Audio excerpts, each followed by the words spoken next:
وفاقی Urdu university Abdul Haq campus Karachi میں 3 مئی یوم صحافت کے موقع پر ایک پروقار تقریب کا انعقاد کیا گیا، جس کی صدارت سابق صدر شعبہ ابلاغ عامہ جناب ڈاکٹر توصیف احمد صاحب نے کی۔ تقریب کا عنوان آزادی اظہار رائے اور پاکستانی میڈیا رکھا گیا تھا، جس پر مہمان خصوصی جناب عمران شیروانی سمیت شعبے کے تمام اساتذہ کرام نے تفصیلی بات کی۔ ہمارے ملک میں تو اکبر بادشاہ بہت سارے پائے جاتے ہیں، بہت عرصے تک ہمارے یہاں آدمی تھی اکبر بادشاہ کا ابھی بھی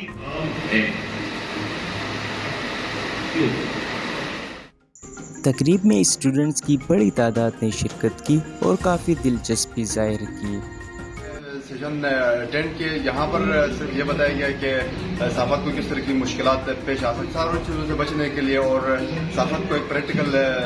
فیلڈ میں نکل کے کیسے کام کرنا ہے سیکھنے کو ملا، اور ہمیں میڈیا کے اسٹوڈنٹ ہیں تو ہمیں پتہ چلا کہ ہمیں کون سی ڈفیکلٹی سے فیس کرنا ہے، جس میں صحافت کے بارے میں کہا گیا کہ آزادی صحافت آنے والے دور میں کس طرح کی صحافت کی جائے گی، مطلب کہ کس طرح کی مشکلات پیش آئے گی، تو اس حوالے سے بات